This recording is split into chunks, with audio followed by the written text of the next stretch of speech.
Hi, I'm Nancy Fulda, and thank you for inviting me to be here today. I'd like to speak a little bit about some of the fundamental challenges in language-based games. Specifically, I'd like to talk about why words are so hard to work with as computer scientists. And I'd like to begin by turning that question on its head a little bit. Why do we expect words to be easy?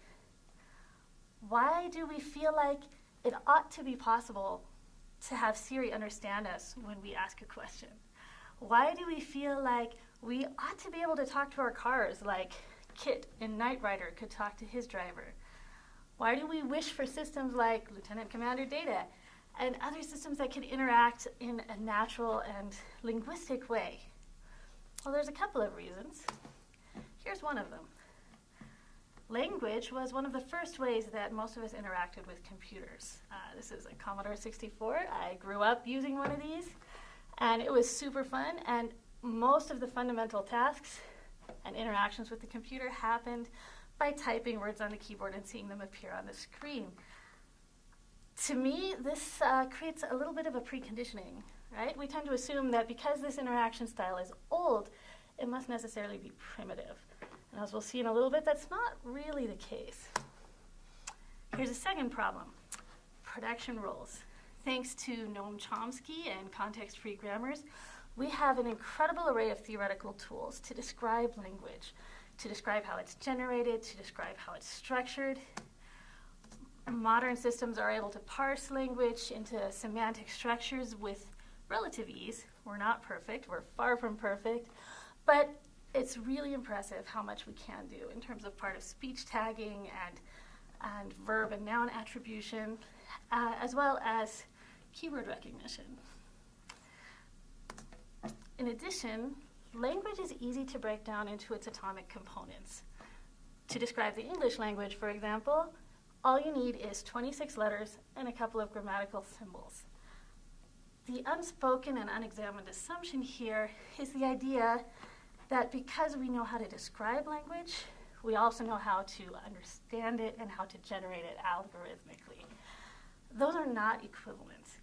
So while description is a problem that we've made great strides on, understanding and generation are areas that remain complex and very difficult. Here's a third problem, familiarity. Have you ever heard this story? Two fish are swimming in the ocean. One of them says, "My, isn't the water wonderful today?" The other fish says, "What's water?" When we live and exist in the middle of something all our lives, we tend to take it for granted. And as human beings, we are linguistic creatures. We use language to interact with each other. We use language to interact online. We're using language in this presentation. And we never think about all of the complexities that are happening because it's our native element. This is the water we swim in every day of our lives, all of our lives. This brings us back to Knight Rider and the magnificent car that could talk to its owner and make decisions for itself. Why do we instinctively desire to interact with computers on a language basis? Because language is our native element. As humans, we use language for planning, for reasoning. We all talk to ourselves in our heads, or most of us do. This is the way that we experience the world. And the complexities of language are largely camouflaged to us because it's the water we swim in. So today, I'd like to talk about some of those complexities. Specifically, I'd like to talk about the way those complexities affect language-based games. Let's look at an example. Let's imagine that we have a simulator that simulates the existence of an agent as it explores its environment. But instead of using visual input and sound input and other types of grounded input, we're going to describe everything in the world using an abstract symbolic representation, which we call words. Words are the entire existence of this agent.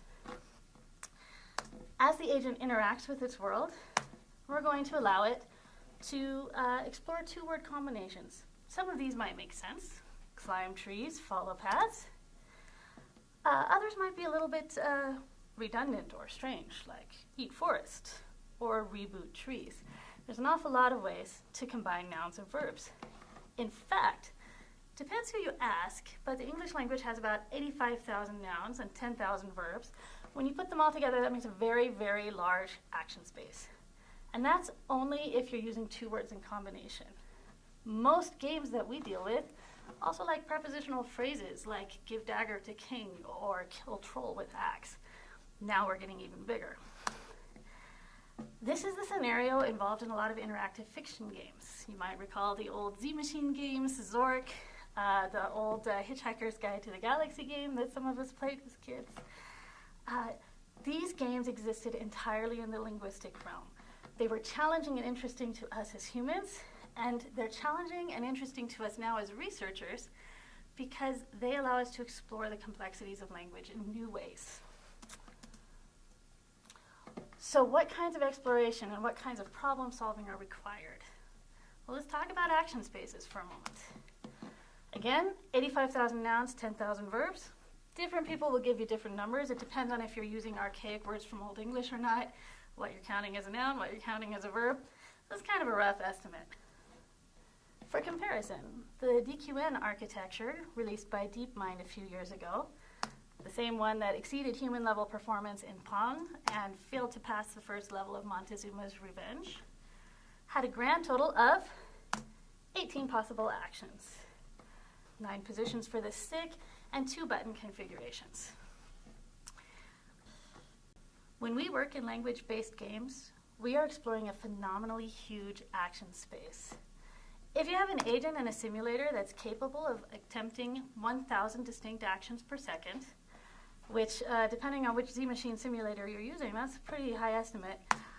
It will take 236 hours for the agent to try every action exactly once in the very first state. You know that old adage, if brute force doesn't work, you're not using enough of it? Yeah, in this case, brute force is just not going to get us there. We are going to have to be a little bit clever. Somehow, we have to figure out of all those actions, which actions are the ones that are going to bring rewards to our agents. So how are we going to do that? Well, there's a lot of options. I'd like to describe a couple of the options we've explored in our laboratory. Please don't take these as the magic solution to every problem. This is one way of going about it, and there are many other options. But in our laboratory, we said, well, let's start by figuring out which pairs of nouns and verbs go together. Let's do this algorithmically, and we decided to do it using word embeddings. You may have heard of word2vec, glove, fast text, a variety of algorithms that take words and turn them into numbers. We selected the word2vec algorithm as our method of choice, and we trained it using a tagged Wikipedia corpus. So we took Wikipedia, all of Wikipedia, and we tagged it using a part of speech tagger, and then we ran the words using a 9-word window through a neural network. And the job of this neural network was, given one input word, to try to predict all the words that tended to appear around it. Once it had learned this task as well as it could, we extracted the weights, again using the word2vec algorithm designed by Mikolov et al. And these weights then became our representation of the semantic meaning of a word in virtual space, in 300-dimensional space, in fact. And we used these vectors to try and match up nouns and verbs. The way we did this was by taking advantage of the analogical properties of the embedding space. When you train embeddings in this manner, all kinds of interesting patterns tend to emerge. For example, if you take the vector for king, subtract the vector for man, and add the vector for woman, you end up very close to the vector for queen. Similarly, if you take Spain, subtract Madrid, and add France, you end up with Paris. Although the algorithm was never told anything about countries and capitals, or about gender or gender issues, somehow these fundamental ideas that exist in our human world are intrinsically evident in the structures and the patterns and the ways that we use words in our written text. The word embeddings are a way of representing this structure numerically, and we leverage that analogical structure in our approach to verb and noun selection. So we say, okay, let's say we've got an object. Maybe it's a nail, a book, a rock, a tree. And we want to know which of our 10,000 verbs might be a good match. Which one makes sense? Which one can you associate it with? We start with a group of what we call canonical examples.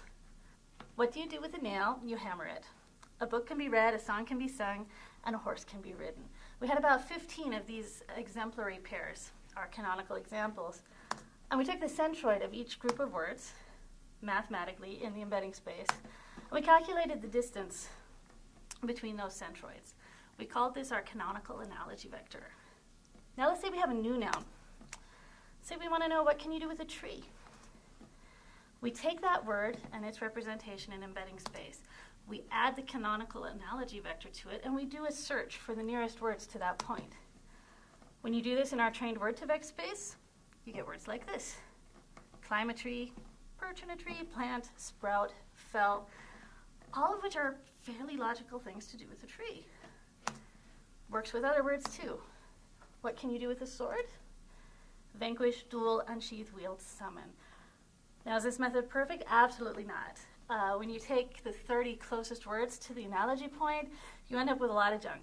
But the words that you would instinctively look for also tend to be in that subset. So we found this an incredibly effective pruning mechanism in order to cut our 10,000 verbs down to about 30. The next question, of course, is great. Now I can pair verbs with nouns. Which of my 85,000 nouns am I going to use? So we addressed that problem as well. We said, how do you know which noun to use in any given situation? And we decided to adopt a two-phase approach. We said an object is relevant to the agent's goals if it is proximate to the agent, by which I mean if I'm trying to get from my house to the airport, the car in Nevada is not going to help me very much. But the car in my driveway might be useful. Similarly, if I'm trying to get out of a locked room, the keys 2 blocks over in my purse are not going to be helpful to me. I need to use the things that are close at hand. So we look for items that are close to the agent. In a game world, that usually means items that have appeared somewhere in the game text already. Once we found those objects, we do a second filtering pass, and we say, is this something small and easy to pick up and use? If I'm trying to get out of a locked room, the ceiling is not likely to help me, and neither are the walls. But a chair might be useful, or a key might be useful, or anything that I can move around with my hands might be useful. So we said, can word embeddings help us find the small manipulable items out of this set? The answer is yes. We took the same embedding space, and this time we created a two-dimensional projection. And we defined this projection by 2 hand-selected pairs. You can see the x-axis is defined by the vector for forest, which is large and non-manipulable, minus the vector for tree, which is something that could be climbed or chopped down. The y-axis is composed of the vector for mountain minus the vector for pebble. Same idea is encoded here. And as you can see, roughly speaking, when you project the words into this two-dimensional space, you get a pretty clear distinction between the small, easily graspable items and the large, abstract items. So we just applied a threshold in this space and said, hey, everything to the lower left of this point, we're going to say that's manipulable, and those are the items we're going to use. Now, is this the only way of reducing the action space in language-based games? Of course not. But it worked pretty well, and we're excited about the research opportunities it presents. Let's look at another problem. Partially observable state spaces. Here, too, I'm going to do a little bit of a comparison because, hey, it's always fun to compare ourselves to DeepMind. If you look at Atari and the DQN architecture, the Atari screen has 160 by 192 pixels, 128 colors, and the DQN architecture takes 4 history frames as its input, so it has 4 time steps to examine. You multiply that out, you get about 1.6 times 10 to the 7th distinct input configurations. Now, as you recall, if we're taking only 2-word combinations in the English language, we get about 8.5 times 10 to the 8th input configurations.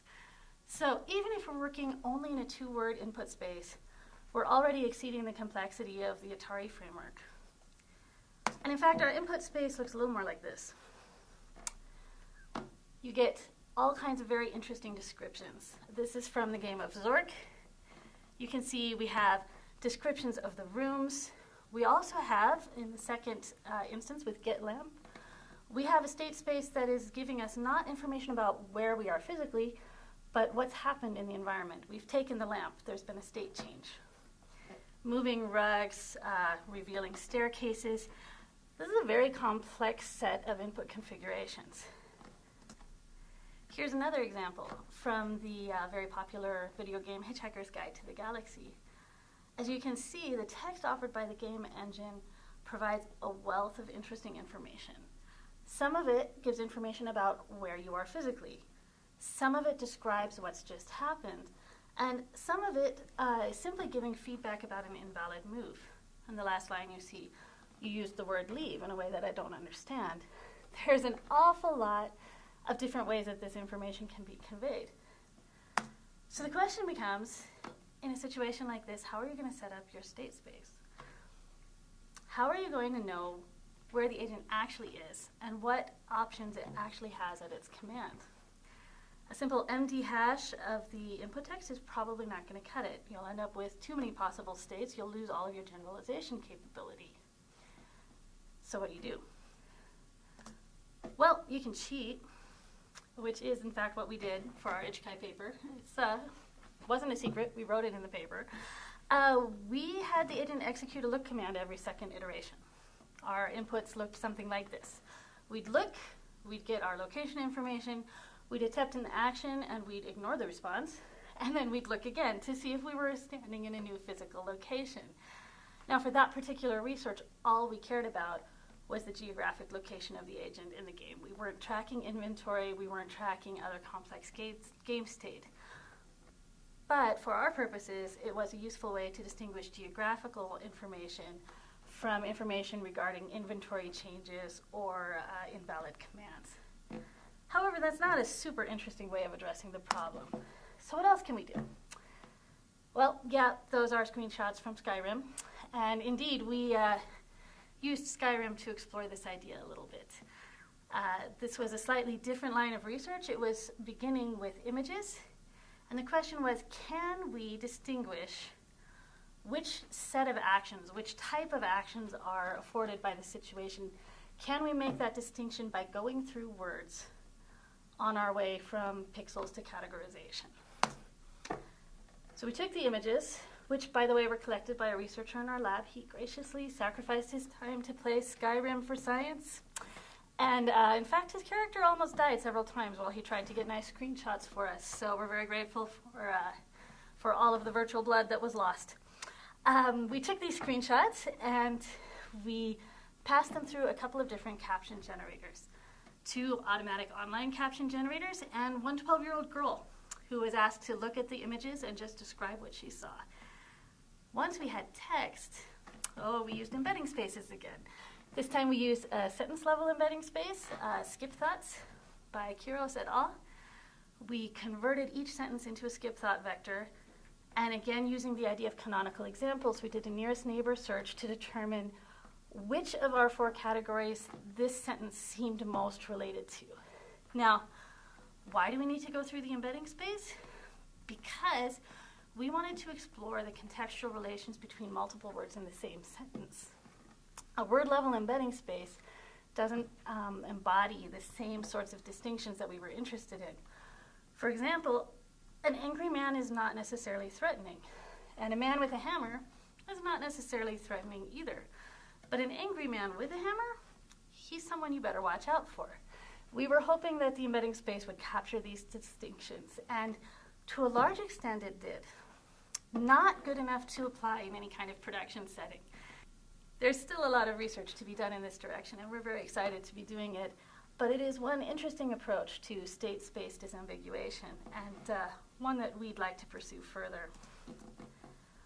Let's talk about one last problem that we encounter as we try to navigate text-based games: consumable rewards.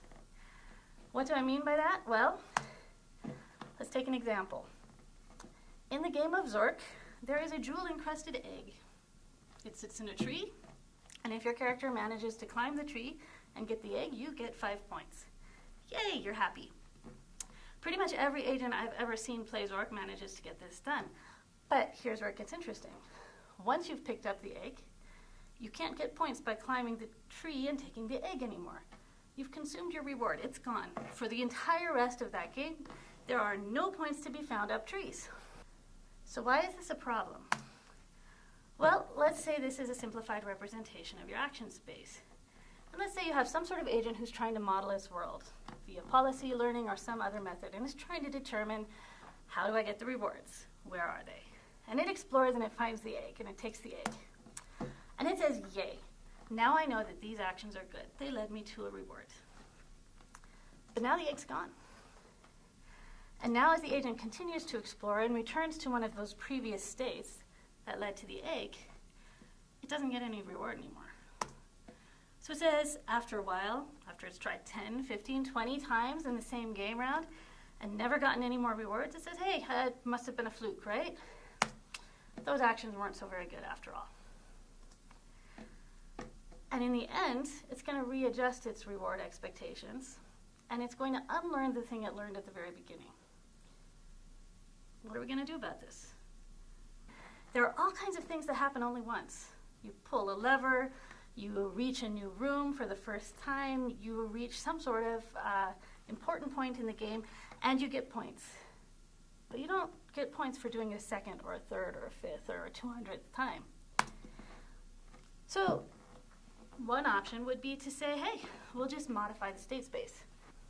We'll just allow the agent to modify its state space to incorporate the current game score or the list of rewards already achieved. But this is going to exponentially increase the size of our state space, and it's also going to severely impact our generalization capability. Because now, the agent has to relearn skills for every possible reward configuration that it's experienced. In the game of Zork 1, for example, the agent would have to learn how to enter the house twice. It would have to learn how to enter the house if it's already acquired the egg, and it would also have to learn how to enter the house if it hasn't acquired the egg yet. This does not feel like a very effective method long term. So what else can we do? Well, we could explore architectures that allow the agent to take the maximum reward ever achieved for an action into account, as well as the statistical average. Unfortunately, this tends to inhibit exploration because the agents get very greedy about their maximum rewards. They'll circle endlessly around the places where they got a reward once, and they won't venture out into other parts of the world to explore and gather new rewards. Ultimately, I think to address this problem, we're going to need a paradigm shift. We're going to need to change the way we think about state space and action space and policy learning. What exactly is that going to look like? I don't know. But that's why we've got all these smart people in the room today. And I'm certain that as we work together and talk to each other, we're going to figure it out. Thank you for your time.